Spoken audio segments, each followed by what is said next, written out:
What's up, YouTube? So I want to come through and share some information that I ran across in an article that I read.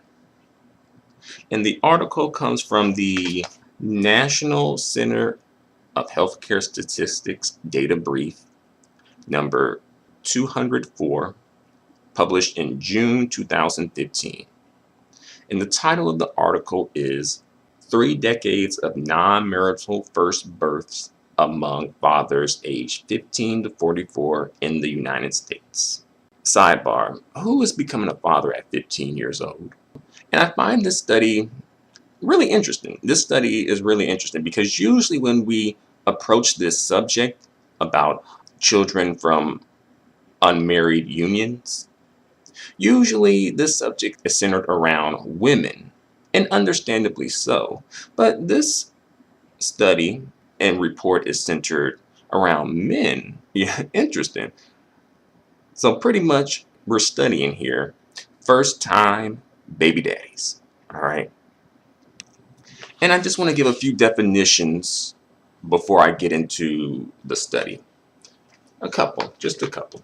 A non-marital birth is defined as a birth fathered by a man before he ever married, regardless of whether he later marries. Cohabitating union is defined as men who report in the survey that they are unmarried, but quote unquote having sexual relationships while sharing the same usual address with the mother of their child. And this article is by Gladys M. Martinez, Ph.D. And Gladys is with the CDC's National Center for Healthcare Statistics, Division of Vital Statistics, Reproductive Statistics Branch. So let's get into this. I'm going to read off some information from the article and then go into my own talking points. So here we go. Non-marital childbearing in the United States increased from the 1940s to the 1990s, peaked in 2007 through 2008, and declined in 2013. In 2013, the non-marital birth rate was 44.8 births per 1,000 unmarried women aged 15 to 44. So about 45 births for every 1,000 births that occurred in the United States were by unmarried women aged 15 to 44.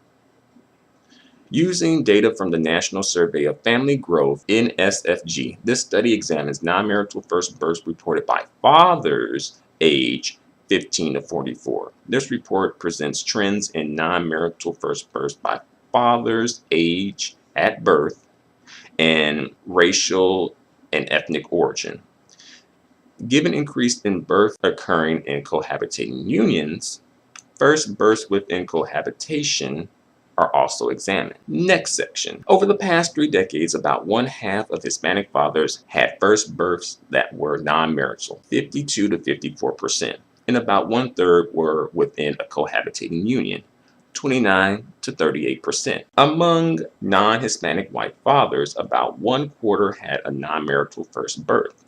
This percentage has declined from 31% to 24% over the past 3 decades, but the differences are not statistically significant. In addition, about 1 of every 5 first births among non-Hispanic white fathers in the 2000s occurred within a cohabitating union. This percentage has remained similar in the past 3 decades, 16 to 18%. The percentage of non-Hispanic Black fathers with non-marital first births declined from 77% in the 1980s to 66% in the 2000s. The percentage of non-Hispanic Black fathers with first births that occurred within cohabitating unions was similar over the past 3 decades, 23% to 32%. All right, so now I want to get into some of my talking points for this particular section here. Do you perhaps think that maybe Black men might not place as much value on family, fatherhood, and marriage? Just throwing that question out there as a collective, of course, right? On the other hand, do you think that Black women believe that marriage is not important or desirable? Because, to be fair, it takes 2 to tango.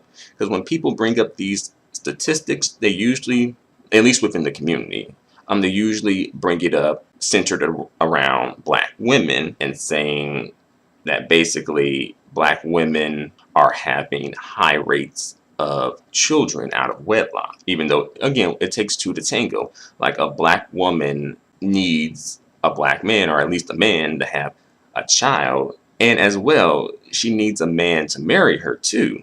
Like she can't marry herself and she can't have a child with herself. So it takes two to tango. Do you think that this could partially stem from a socioeconomic issue?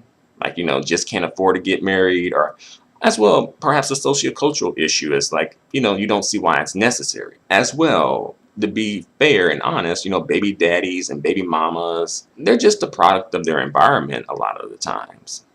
Like if you are a baby mama or a baby daddy, a lot of times you come from environments where that is the norm. If you came from a sociocultural situation where marriage was highly emphasized before childbirth, and also everybody in just about majority, if not all people in the community were married, then the person, like people, they tend to want to fit into the group.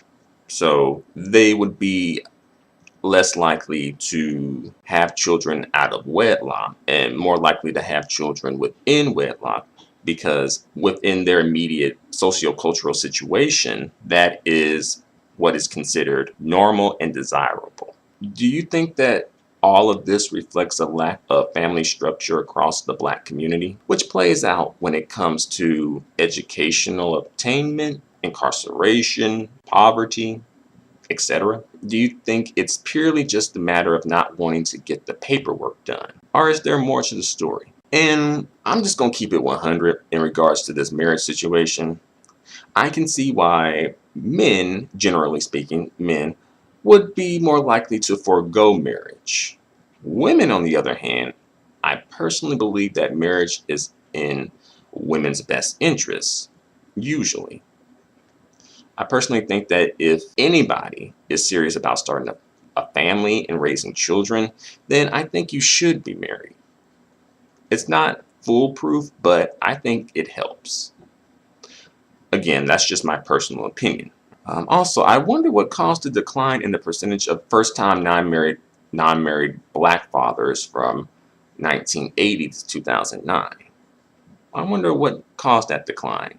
Perhaps higher incarceration rates due to the three strikes laws? Perhaps some sort of a issue when it comes to society? I'm not sure. Interesting question. Next, I want to briefly touch on the percent distribution by race and ethnicity among fathers with non-marital first births. I'm going to read some information from the article again, and then come back with my personal talking points. Well, before I get into that, I want to clarify a couple of things. This upcoming information is basically the percentage in relation to the total number of non-marital first births. So this next information that I'm about to speak on is the amount of the total raw numbers in percentage that each men's ethnic groups and racial groups have. So here we go. About 33% of non-marital first births were fathered by Hispanic men in the 2000s, an increase from 24% in the 1980s. Between 38% and 39% of non-marital first births were fathered by non-Hispanic white men in each decade. The percentage of non-marital first births fathered by non-Hispanic Black men declined over time from 29% to 21%, while the percentage fathered by Hispanic men increased from 24% to 33%.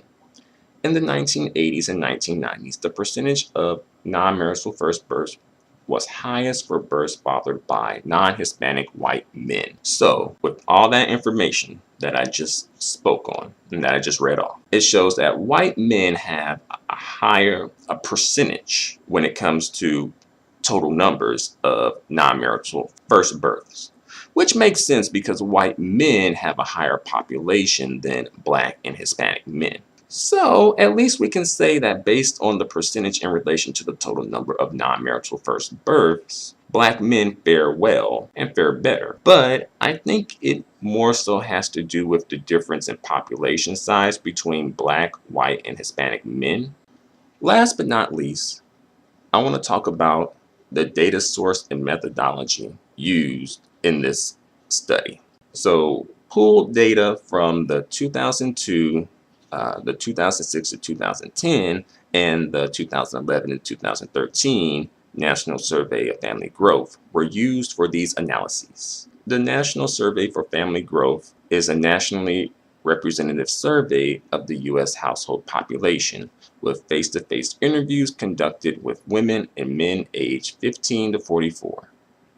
The pooled data consisted of 20,146 men aged 15 to 44, 4,928 interviewed in 2002, 10,403 interviewed in 2006 to 2010, and 4,815 interviewed in 2011 through 2013. All estimates in this report were weighed to reflect the male household population aged 15 to 44 of the United States in 2002 and at the midpoints of 2006 through 2010 interviews, which is July 2008. That would be the midpoint within that time range. And 2011 and 2013 interviews, the midpoint for those interviews would be July 2012. And statistics for this report, including sampling errors, were produced using the Survey Analysis Procedures in SAS software version 9.3. So there you have it. But what do you think? Let me know in the comments section. Thanks for watching. Until the next video, adios and goodbye for now.